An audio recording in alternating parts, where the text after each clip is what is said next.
இந்த தமிழக வெற்றிக் கழகமானது 234 தொகுதிகளில் தனித்து களம் காண்கிறார்கள் என்பதே ஒரு வெற்றி தான், பெரிய வெற்றி. ஏன்னா புதுசாக ஆரம்பித்து 3 ஆண்டுகளில் வளர்ந்து ஒரு நல்ல ஒரு பவர்ஃபுல்லாக இருக்கக்கூடிய ஒரு கட்சியாக இருக்கிறது.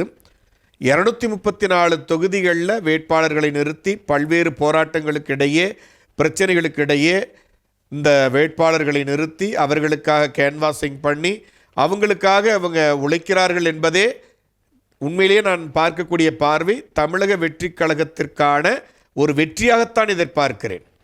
எத்தனையோ காலம் கட்சி ஆரம்பித்து நடத்துகிறாங்க, ஆனால் 234 தொகுதியில் தனித்து போட்டியிடக்கூடிய ஒரு மனோதிடமோ வலிமையோ அவரிடம் காண முடிவதில்லை. இன்னைக்கு பெரிய கட்சிகள் கூட அந்த முடிவு எடுப்பதில் தடுமாற்றத்தை பெறுகிறார்கள். ஆனால் இந்த 234 தொகுதியிலையும் தனித்து போட்டியிடுகிறோம் என்பதே ஒரு கட்ஸ் தான் அவங்களுக்கு.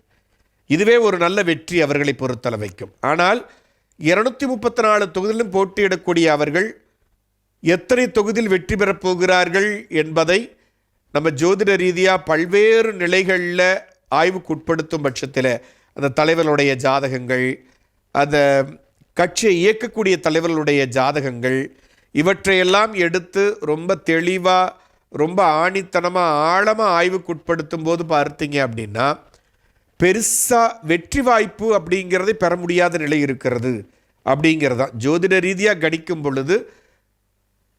நிச்சயமாக இதில் பெரிய அளவிற்கு தொகுதிகளை கைப்பற்றக்கூடிய நிலைக்கு வளர்ந்திருக்கிறார்களான அது ஒரு கேள்விக்குறி. ஆனால் வளர்ச்சிக்கான பாதையில் இருக்கிறார்கள் என்பது நிச்சயமாக சொல்லக்கூடியது. ஜோதிட ரீதியாக பார்த்தீங்கன்னா இவர்கள் எந்த தொகுதிகளையுமே வெற்றி பெற முடியாத நிலையைத்தான் பெற்றிருக்கிறார்கள். அதனால தான் சொன்னேன், 234 தொகுதிகளில் தனித்து போட்டியிடுவது என்பதே அவர்களுக்கான வெற்றியாக அமைந்திருக்கிறது.